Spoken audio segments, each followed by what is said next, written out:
नमस्कार, the deep dive में आपका स्वागत है। आज हम देवी महात्म्य, जिसे दुर्गा सप्तशती भी कहते हैं, उसके एक बहुत जानी मानी और प्रभावशाली कहानी पर बात करेंगे। शुंभ और निशुंभ, दो शक्तिशाली असुर भाई और उनके वध की कथा। हमारी ये जो बातचीत है, ये शुंभ निशुंभ वध देवी दुर्गा की विजय लेख के अंशों पर आधारित है। इरादा यही है कि इस प्राचीन कहानी के जो मुख्य घटनाक्रम है उनको समझें और इसके गहरे अर्थों तक पहुंचें। तो आइए खोलते हैं इस गाथा की पढ़ते। जरूर। और ये जानना बहुत जरूरी है कि ये सिर्फ एक पुरानी कहानी भर नहीं है। ये बुराई पर अच्छाई की, अन्याय पर न्याय की, अंधेरे पर रोशनी की जीत का एक बहुत ही, आप कहें तो, शक्तिशाली प्रतीक है। शुंभ और निशुंभ ये देवी दुर्गा के सबसे बड़े शत्रुओं में गिने जाते हैं और उनकी कहानी सीधे तौर पर देवी की जो सर्वोच्च शक्ति है उसकी स्थापना और धर्म की बहाली से जुड़ी हुई है। अच्छा, तो कहानी शुरू होती है दो असुर भाइयों से, बड़ा भाई शुंभ और छोटा निशुंभ। इन्होंने काफी तपस्या की थी, शायद बहुत ताकत हासिल कर ली थी। हाँ, बहुत कठोर तपस्या से न इन्होंने इतनी ताकत हासिल कर ली थी कि इन्होंने तीनों लोकों पर, स्वर्ग, पृथ्वी, पाताल, सब पर अपना कब्जा जमा लिया था। सब पर? हाँ, उनका आतंक इतना बढ़ गया था कि देवताओं को स्वर्ग छोड़कर भागना पड़ा। सोचिए जरा। अरे बाप रे! स्वर्ग के राजा इंद्र और बाकी देवता सब बेघर हो गए। शुंभ निशुंभ ने ना सिर्फ उनका राजपाट छीना, बल्कि उनके सारे अधिकार, यज्ञों में उनका हिस्सा, यहां तक कि इंद्र का ऐरावत हाथी, कुबेर का खजाना, सब हथिया लिया। स्वर्ग की अप्सराएं भी, वो भी उनके नियंत्रण में थी। देवता बिल्कुल शक्तिहीन और अपमानित महसूस कर रहे थे। ये तो वाकई पूरी तरह से कब्जा कर लेना हुआ। तो ऐसी मुश्किल हालत में देवता कहाँ गए? हार मान ली? नहीं, हारकर और निराश होकर देवता कहीं और ठिकाना ना पाकर आखिरकार हिमालय पर्वत पर पहुंचे। वहां उन्होंने मिलकर देवी भगवती यानी मां पार्वती या दुर्गा, उनकी स्तुति शुरू की, प्रार्थना की। क्या प्रार्थना की उन्होंने? उन्होंने कहा, हे मां, शुंभ और निशुंभ नाम के असुरों ने हमें हरा दिया है, हमारे अधिकार छीन लिए हैं और तीनों लोकों में हाहाकार मचा दिया है। वो इतने ताकतवर हैं कि उनका संहार सिर्फ आप ही कर सकती हैं। कृपा करके हमारी रक्षा करें। देवताओं की इस दर्द भरी पुकार को सुनकर मां पार्वती के शरीर से एक दिव्य शक्ति, एक तेजोमयी रूप प्रकट हुआ। ये देवी कौशिकी थी, अत्यंत सुंदर और शांत, लेकिन उनका उद्देश्य था देवताओं को अभय देना और असुरों का विनाश करना। उनके प्रकट होते ही मां पार्वती का अपना शरीर वो श्याम वर्ण का हो गया, जिससे वे कालिका कहलाईं और वो हिमालय पर ही रहने लगी। अच्छा, यहीं से कहानी में वो दिलचस्प मोड़ आता है ना, जब युद्ध का कारण देवी का सौंदर्य बन जाता है। हाँ बिल्कुल, ये बड़ा रोचक बिंदु है। शुंभ और निशुंभ के खास दूत थे चंड और मुंड। जब उन्होंने हिमालय पर घूमती हुई इन परम सुंदरी देवी कौशिकी को देखा तो बस देखते रह गए, हैरान हो गए। वो फौरन अपने स्वामियों के पास भागे और उस अद्भुत सौंदर्य का बखान करने लगे। और इसी बखान में उनका अहंकार भी झलकता है। बिल्कुल साफ नजर आता है। चंड मुंड की बातें सुनकर शुंभ ने तुरंत फैसला कर लिया कि ऐसी अद्वितीय सुंदरी तो त्रिभुवन के स्वामी यानी उसी के पास होनी चाहिए। ये सिर्फ सुंदरता का आकर्षण नहीं था, ये उनके अहंकार का प्रतिबिंब था कि दुनिया की हर अच्छी चीज, हर रत्न, उस पर सिर्फ उनका हक होना चाहिए। उन्होंने देवी को अपनी रानी बनाने का निश्चय कर लिया। तो युद्ध का तात्कालिक कारण उनका अहंकार बना, देवताओं की मदद करने की देवी की इच्छा से ज्यादा। कह सकते हैं कि उनका अहंकार ही वो चिंगारी बना जिसने युद्ध की आग भड़काई। देवी तो देखिए, देवताओं की रक्षा के लिए प्रतिबद्ध थी ही, लेकिन शुंभ के अहंकार ने सीधे टकराव का रास्ता खोल दिया। शुंभ ने अपने एक चालाक दूत सुग्रीव को देवी के पास भेजा, विवाह का प्रस्ताव लेकर। अच्छा।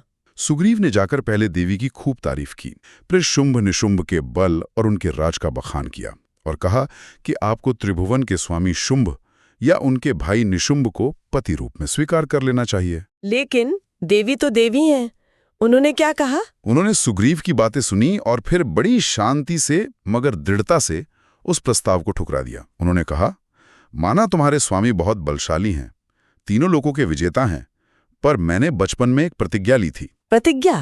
क्या प्रतिज्ञा? और यहीं उन्होंने अपनी वो अनोखी शर्त रखी जिसने असुरों के होश उड़ा दिए। देवी ने कहा, मैंने प्रतिज्ञा की है कि जो व्यक्ति मुझे युद्ध में हरा देगा, मेरे अभिमान को चूर चूर कर देगा, वही मेरा स्वामी होगा। इसलिए जाओ और अपने स्वामी शुंभ या निशुंभ से कहो कि वे यहां आएं, मुझे युद्ध में हराएं और फिर मेरा पानी ग्रहण करें। अरे वाह, ये शर्त तो सीधी चुनौती थी उनके अहंकार को। भला कोई स्त्री उन्हें युद्ध के लिए ललकार दे? बिल्कुल। यह सुनकर शुंभ गुस्से से लाल पीला हो गया। उसने इसे अपना घोर अपमान समझा। उसने फौरन अपने एक सेनापति धूम्रलोचन को 60,000 असुरों की सेना के साथ भेजा और आदेश दिया, जाओ उस घमंडी स्त्री के बाल पकड़कर उसे घसीटते हुए मेरे सामने लाओ। अगर कोई उसकी मदद करने आए तो उसे मार डालना। तो यहां से महायुद्ध शुरू हो गया। और बस यहीं से उस महायुद्ध का बिगुल बज गया जिसका वर्णन दुर्गा सप्तशती में मिलता है।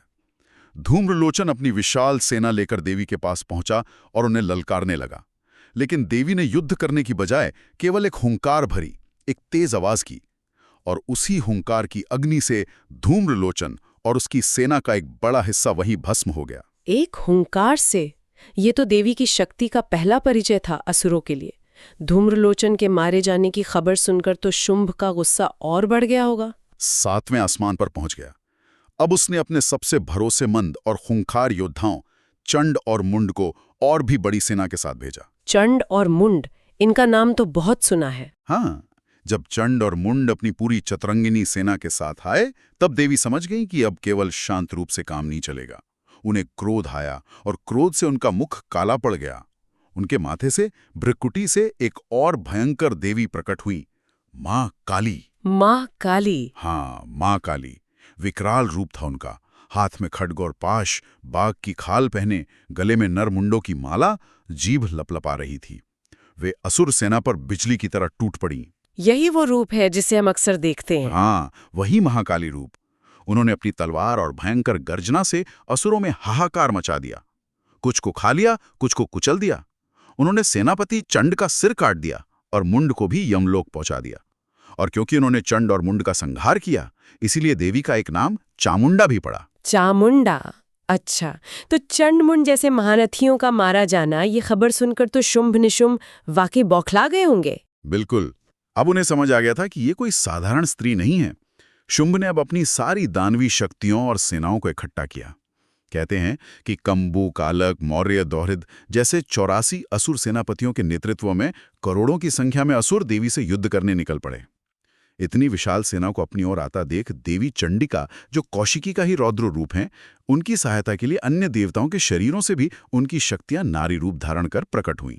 यहीं पर मातृकाओं का आगमन होता है ना? सही कहा। ब्रह्मा की शक्ति ब्रह्माणी हंस पर सवार होकर आईं, शिव की शक्ति माहेश्वरी बैल पर, कार्तिकेय की शक्ति कुमारी मोर पर, विष्णु की शक्ति वैष्णवी गरुड़ पर, वराह रूप की शक्ति वाराही, नृसिंह रूप की नारसिंगी और इंद्र की शक्ति ऐन्द्री ऐरावत हाथी पर सवार होकर युद्धभूमि में आ गई। अरे वाह! तभी एक अत्यंत उग्र शक्ति शिवदूती प्रकट हुई। इन सभी ने मिलकर असुरों का भयानक संहार शुरू कर दिया। इतनी सारी देव शक्तियां एक साथ, अद्भुत दृश्य रहा होगा। पर युद्ध अभी खत्म नहीं हुआ था, रक्त बीज बाकी था। हाँ, रक्त बीज, वो एक बहुत ही क्या कहें मायावी और खतरनाक असुर था। उसे वरदान था कि उसके शरीर से खून की एक बूंद भी जहां जमीन पर गिरेगी, वहीं से उसी के जैसा एक और शक्तिशाली असुर पैदा हो जाएगा। अब सोचिए, युद्ध में उसे मारना कितना मुश्किल था। जैसे ही मातृकाएं उसे घायल करती, उसके खून से हजारों नए रक्त बीज पैदा हो जाते। मतलब वो तो अजय जैसा हो गया। हाँ, फिर इसका हल कैसे निकला? तब देवी चंडिका ने मां काली यानी चामुंडा से कहा, हे चामुंडे, तुम अपना मुंह और फैलाओ और रक्त बीज के शरीर से गिरने वाले रक्त की हर बूंद को और उस रक्त से उत्पन्न होने वाले नए असुरों को भी तुम ही खाती जाओ। इस तरह उसका खून जमीन पर नहीं गिरेगा और नए असुर पैदा नहीं होंगे। क्या अद्भुत युक्ति थी, कमाल है। बिल्कुल, मां काली ने वैसा ही किया। उन्होंने अपना विकराल मुख फैला दिया और रक्त बीज के रक्त को सीधे अपने मुंह में लेना शुरू कर दिया। वे उस रक्त से पैदा होने वाले असुरों को भी साथ साथ खाती जा रही थी। जब खून मिलना बंद हो गया, तो अंत में देवी चंडिका ने अपने शस्त्रों से रक्त बीज को मार गिराया। रक्त बीज के मारे जाने के बाद तो शुंभ निशुंभ की कमर ही टूट गई होगी। हाँ, ये उनके लिए बहुत बड़ा झटका था। अब खुद निशुंभ, जो अपने भाई शुंभ के जैसा ही पराक्रमी था, वो अपनी बची हुई सेना के साथ मैदान में उतरा। उसका देवी चंडिका और मातृकाओं के साथ बहुत भयंकर युद्ध हुआ।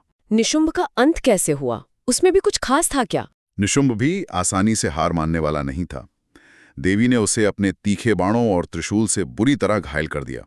जब देवी ने उसके हृदय पर अपने त्रिशूल से प्रहार किया तो एक अजीब घटना हुई। उसके घायल हृदय से एक और महाशक्तिशाली पुरुष निकला जो अहम ब्रह्मास्मि यानी मैं ही ब्रह्म हूं जैसा कुछ कहते हुए देवी को रोकने लगा। देवी जोर से हंसी और तलवार से उस पुरुष का सिर भी काट डाला। इतना ही नहीं, उसके कटते ही निशुंभ के शरीर से मानो और भी कई सूक्ष्म रूप निकले, शायद उसकी बची खुची शक्तियां या अहंकार के अंश। लेकिन देवी ने उन सभी का भी संहार कर दिया। इस तरह निशुंभ का वध हुआ। अपने प्यारे भाई को इस तरह मरते देख शुंभ पर क्या बीती होगी। शुंभ शोक और क्रोध से पागल हो गया। उसे विश्वास नहीं हो रहा था कि उसका भाई जो इतना वीर था मारा गया। अब वो अकेला रह गया था। गुस्से में भर के वो खुद देवी चंडिका से युद्ध करने के लिए आगे आया। अब आया मुख्य खलनायक का सामना। हाँ, अब शुंभ और देवी के बीच आकाश में एक अविश्वसनीय और भयंकर युद्ध छिड़ गया। दोनों तरफ से दिव्यास्त्र चले, गदा, मुसल, बाण, चक्र, हर तरह के अस्त्र शस्त्र टकराए। लेकिन शुंभ को जल्दी एहसास होने लगा कि वो अकेला देवी की इन सारी शक्तियों का सामना नहीं कर पा रहा। हार को करीब देखकर उसने ताना मारा, अरे दुष्टे दुर्गा, इतना घमंड मत कर। तू अकेले कहाँ लड़ रही है? तू तो इतनी सारी देवियों की शक्ति के बल पर इतरा रही है। यह असल में उसकी निराशा थी। हाँ, हारते हुए योद्धा की खीज लगती है ये तो। देवी ने क्या जवाब दिया इसका? देवी ने यहाँ एक बहुत गहरी और महत्वपूर्ण बात कही, जो इस पूरी कथा का सार है एक तरह से। ठीक है। उन्होंने गरज कर कहा, अरे दुष्ट, देख, इस संसार में मैं अकेली ही हूँ, मेरे सिवा दूसरा कौन है? ये जितनी भी देवियां तुझे दिख रही हैं, ये सब मेरी ही विभूतियां हैं, मेरी ही शक्तियां हैं, और अब देख, ये सब मुझ में ही वापस समा रही हैं। और ऐसा कहते ही वो सारी मातृकाएं, ब्रह्माणी, माहेश्वरी, कौमारी, वैष्णवी, वाराही, नारसिंगी, ऐन्द्री, चामुंडा, शिवदूती, सबकी सब वापस देवी चंडिका के शरीर में विलीन हो गईं। हाँ, अब युद्ध भूमि में केवल अकेली देवी चंडिका खड़ी थीं। उन्होंने शुंभ को ललकारा, अब मैं और तू हैं, युद्ध कर। ये दृश्य तो अद्भुत है। ये हमें क्या सिखाता है? यही कि ब्रह्मांड की सारी शक्तियां, चाहे वो बनाने की हों जैसे ब्रह्माणी, या पालने की जैसे वैष्णवी, या संहार की जैसे माहेश्वरी, काली, वे सभी अंत में उसी एक परम आदिशक्ति के ही अलग अलग रूप हैं। बाहर अनेकता दिख सकती है पर स्रोत एक ही है। वाह! इसके बाद क्या हुआ? अंतिम युद्ध। इसके बाद देवी और शुंभ में आमने सामने का द्वंद्व युद्ध हुआ। पृथ्वी और आकाश दोनों जगह लड़ा गया। अंत में देवी ने शुंभ को पकड़ा, आकाश में घुमाया और फिर जोर से नीचे पृथ्वी पर पटक दिया। उसके गिरते ही देवी ने अपने त्रिशूल से उसकी छाती भेद दी। इस प्रकार उस महाअसुर, अहंकार के प्रतीक शुंभ का भी अंत हो गया। और उसके मरते ही तीनों लोग फिर से शांत और निर्मल हो गए। आकाश साफ हो गया, नदियां सही दिशा में बहने लगीं। देवताओं और गंधर्वों ने खुश होकर देवी की स्तुति गाई और आकाश से फूलों की वर्षा होने लगी। धर्म की फिर से स्थापना हुई। तो इस पूरी कहानी में हमने देखा कि कैसे शुंभ और निशुंभ नाम के दो असुर भाइयों ने अपने अहंकार और शक्ति के नशे में अत्याचार किया। देवताओं की प्रार्थना पर देवी पार्वती ने महाशक्ति का रूप धरा। फिर युद्ध भूमि में चंडिका, काली और अन्य मातृकाओं के रूप में अपनी शक्तियों को प्रकट किया और चंड, मुंड, रक्तबीज जैसे भयानक असुरों को मारा और आखिर में निशुंभ और शुंभ का भी अंत किया। बिल्कुल। अब अगर हम इसके गहरे अर्थों पर थोड़ा विचार करें तो ये कथा साफ तौर पर अहंकार, अन्याय और अधर्म पर दैवी शक्ति, सत्य और धर्म की विजय का प्रतीक है। शुंभ को अक्सर चरम अहंकार मतलब सुप्रीम ईगो या अहंकार का प्रतीक माना जाता है। वो सोचता है कि वही सबसे बड़ा है, सब कुछ उसी के कंट्रोल में होना चाहिए, यहाँ तक कि देवी भी। निशुंभ को कई बार मोह या गहरी आसक्ति, अटैचमेंट या मोह से भी जोड़ा जाता है, जो अहंकार का साथी बनकर विनाश का कारण बनता है। हालांकि मुख्य जोर शुंभ के अहंकार और दोनों भाइयों के जो सामूहिक अन्याय थे उन पर ही रहता है। और देवी दुर्गा का ये रूप, जिसमें चंडिका, काली और मातृकाएं सब शामिल हैं, ये सिर्फ विनाश करने वाली शक्ति नहीं है। नहीं, बिल्कुल नहीं। ये शक्ति आत्मसम्मान, स्वतंत्रता, निर्भयता और किसी भी तरह के शोषण या अन्याय के खिलाफ खड़े होने की जो अदम्य इच्छा शक्ति होती है, उसका प्रतीक है। ये वो शक्ति है जो संतुलन लाती है, जो धर्म की रक्षा करती है। इसका हमारी संस्कृति में क्या महत्व है? मतलब ये कहानी इतनी क्यों सुनाई जाती है? इसका सांस्कृतिक महत्व बहुत गहरा है। दुर्गा पूजा और विशेषकर नवरात्रि के दौरान अष्टमी और नवमी तिथि पर यह कहानी प्रमुखता से पढ़ी और सुनाई जाती है। दुर्गा सप्तशती का पाठ करना नवरात्रि अनुष्ठान का एक बहुत महत्वपूर्ण हिस्सा है। ये उत्सव हर साल हमें इसी बात की याद दिलाता है कि बुराई चाहे कितनी भी ताकतवर क्यों न लगे, अंत में जीत अच्छाई, सत्य और धर्म की ही होती है।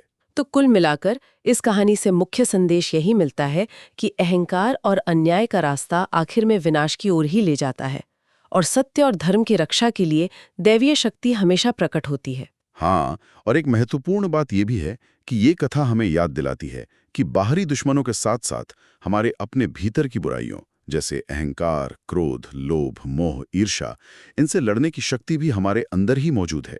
जरूरत बस उस शक्ति को पहचानने, उसे जगाने और सही दिशा में इस्तेमाल करने की है। यह हमें आत्म मंथन के लिए भी प्रेरित करती है। इसी से जुड़ा एक विचार मन में आता है। हाँ बिल्कुल, यहाँ सोचने के लिए एक प्रश्न उठता है। अगर हम आज के समय में देखें तो ये शुंभ निशुंभ किसके प्रतीक हो सकते हैं? क्या वे समाज में फैले भारी अन्याय, भ्रष्टाचार, उत्पीड़न या शोषण के प्रतीक हैं? या फिर वे हमारे अपने अंदर बैठे अहंकार, नकारात्मक सोच, बुरी आदतें या उन मोह माया के प्रतीक हैं जिनसे हम रोजाना संघर्ष करते हैं?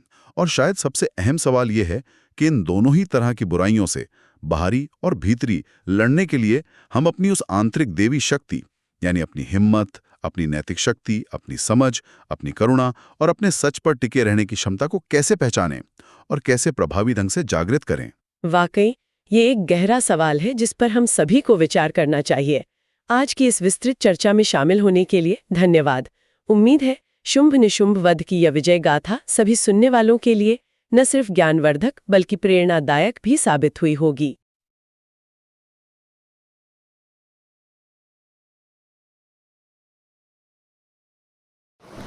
अगर आपको ये वीडियो पसंद आई है तो इसे ज़रूर लाइक करें, कमेंट सेक्शन में अपना ओपिनियन बताएं और चैनल को ज़रूर सब्सक्राइब करें। मिलते हैं अगली वीडियो में, तब तक के लिए नमस्कार।